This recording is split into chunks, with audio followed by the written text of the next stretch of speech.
Welcome to this, the first of 5 sessions where we will be looking at the basic tools that you will need to be familiar with when preparing your academic projects for submission. The reason why you will need to make adjustments here is because you will be required to meet the guidelines set out in the style guide. The style guide is available from your college library, your faculty, or from your individual lecture. And the duty is on the student to read this style guide and make sure that their submissions are meeting the standards which are set out in that. And most of these are fairly simple and straightforward. And in this session, we're going to look at the font and paragraph settings that you will need to be aware of. We will also take a look at margins and the idea of headers and footers. So one way you can begin is with a basic blank document, and you can set the standard at this stage, and then you need no longer worry about it for the duration of your writing.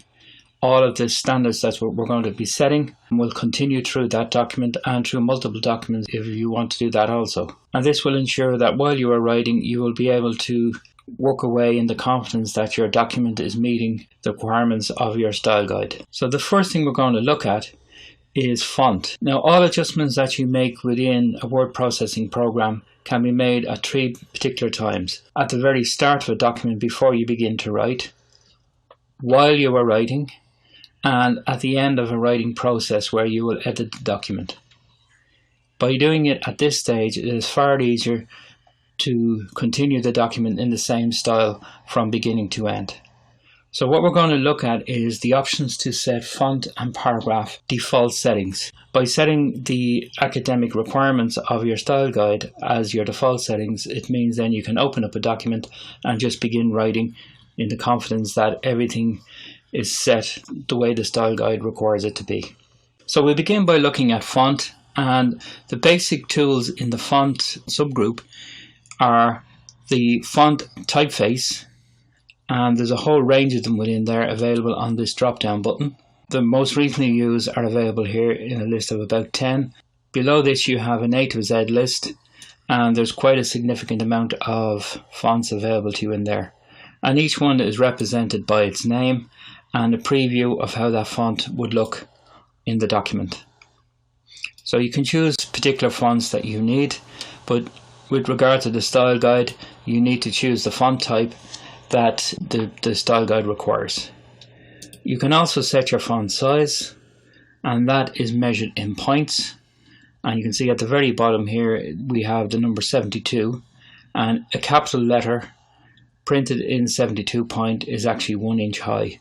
So these figures are fractions of an inch. The font sizes are interrelated to each other. So for example, if we're using Arial 12 and we want something twice the size, we need to go to 24. But rather than change them here and then when you save a document you inadvertently change them again, by going into the font dialog callout, which is this little button here on the right hand side, it gives us access to this font dialog box. And in here we have a one-stop shop where we can set everything. So for example, if our style guide requires us to use Times New Roman, currently I'm using Arial. If I just start to type Times in there, within the first 2 letters, there's Times New Roman. Now if you look at the preview box at the end of this, you will see that Times New Roman is now written in there, and is actually written in Times New Roman style. And just to show that if I choose another font, you will see that the fonts change to represent what that font will actually look like when it's typed. The next thing we might need to change in here is we're going to leave this as a font style as regular.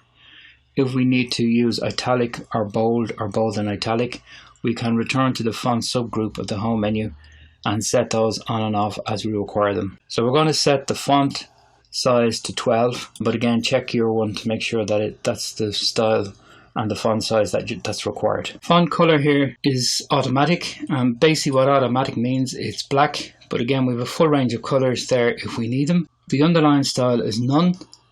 If we need underline, we can go to the font subgroup on the home tab and set underline from there as and when we need it. Within this dialog box, this is basically all we need to set at the moment. Times New Roman, regular, 12, or whatever your style guide requires you to do. Now, if I just say OK to that, that will take effect from this point forward. But if I now left click on default, this warning comes up and it says you're about to change the default font to Times New Roman 12. If I say yes to that, it then means that every time I open a document in Word, it will be Times New Roman and it will be 12. So within the font subgroup, we also have the option, as I say, to bold, italic and underline. I can use a highlighter pen for the text, or I can colour the text itself. Now all of these buttons, if you're not too sure what they are, if you just hover, point the mouse to it and wait, it will actually tell you what each button does. So you have things like strike through, subscript, and you've got superscript. And a clever little one here which allows you to change the case. So for example, sentence case, lowercase, uppercase, capitalize each word, or toggle case. So that is basically it within the font group. And if I begin to type now, you will see that I am typing in the words Times New Roman in Times New Roman. So the next thing we're going to look at is the options for paragraph. Now everything you need for paragraphs is available to you in here, but you also have the option to call out a dialog box, and this is where you can set your default settings for paragraphs. So I click on the call out button, the paragraph dialog box opens up, and I now need to refer to my style guide to make a few changes within here. The alignment of the text to the left we can leave as is. If we need to align to the center, to the right, or to justify, we can change those up here within the paragraph subgroup. The important things we need to look at here is the spacing before and after a paragraph, and this will be mentioned within your style guide. Normally there's a space between each paragraph which is equal to the font that you're using. So for example, if we're using 12-point font, we would like a 12-point space between each paragraph. And the easy way you can set that up is if I apply 6 points before a paragraph and 6 points after a paragraph, well then the gap before and after paragraph, and you can see that here in the preview box, if I just exaggerate that to 12, you will see the gaps between the bold paragraph changing as I do that. And that means that instead of pressing return to get space between paragraphs, when you press return, it will leave 6 points after the paragraph, and the paragraph starting will have 6 points before it. So you end up with a 12-point gap between the paragraphs. Another option that you will see in your style guide is line spacing. So normally you might be asked to create a document with a line spacing of 1.5 or double line spacing. And you can see again in the preview that there's a gap between the line, and that is actually a 12-point gap. Again, if I click on default, that will become the default for this document. And every time I open a document and I use paragraphs, then the paragraphs will react accordingly to the settings that I've set in here. I'm just going to press OK for the moment so that that is applied to the current paragraph. And you can see the next paragraph, it hasn't been applied to. One of the advantages there of applying it to the whole document is that you don't have to select the document. This will happen automatically. The bottom of this paragraph has a 6-point gap between it and the next paragraph. If I highlight the first line of this paragraph, you can see that the blue doesn't extend out for any spacing. So with those two little settings in both the font and the paragraph subgroup, by using the callout box, we can set up the basic layout of the document. And once that's set as default, you can just open up Word and begin typing your assignment, and you'll know that those two parts of the style guide have been adhered to. So now we've looked at the font and paragraph section, we're now going to look at the margins. Now margins don't relate to individual paragraphs, they relate to the entire document. So therefore you will find your margins within the page layout ribbon. And the subsection we're going to deal with is page setup. Now within there we have this button for margins, but if I click on the down arrow here, I have a few options available to me here. I have the last custom setting, and I've got some presets like normal, narrow, moderate, wide and mirrored. In your style guide you will be given a margin setting that you are required to adhere to. And the way you can set that up is if you go to custom margins, and this dialog box opens up. And again, it's a page setup dialog box. We can also access that by clicking on this little call out button here at the bottom of the page setup subgroup.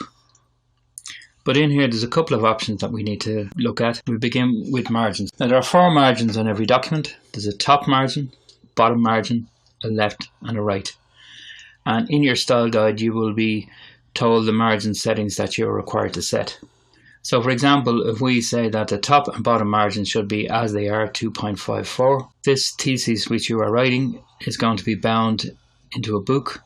So we will need to make a larger left margin. So that might be, for example, 4 centimeters, and the right margin might be only, we'll say, 1.5. And you can see again in this preview here that it's actually reacting to what I'm doing. At this point here we can decide whether the page is portrait or landscape, and again for normal documents you will be using portrait, but for example if you require to put a spreadsheet halfway through your document, you can change that individual page into a landscape page by using this area here, apply to the whole document or from this point forward.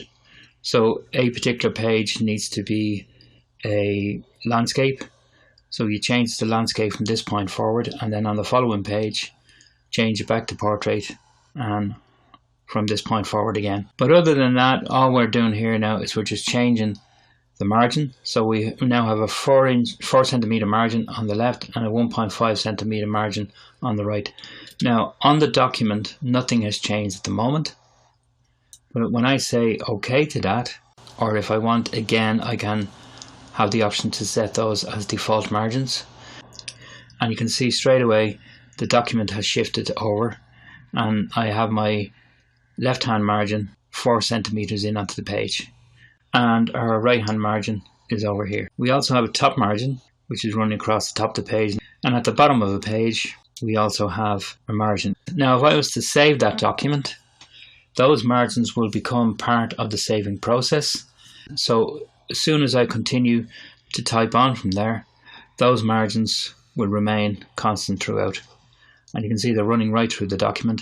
And if I create a new paragraph here, you can see it continues with the same margins. So the final part of this session is headers and footers. Like their name suggests, the header and the footer are at the top and the bottom of each page.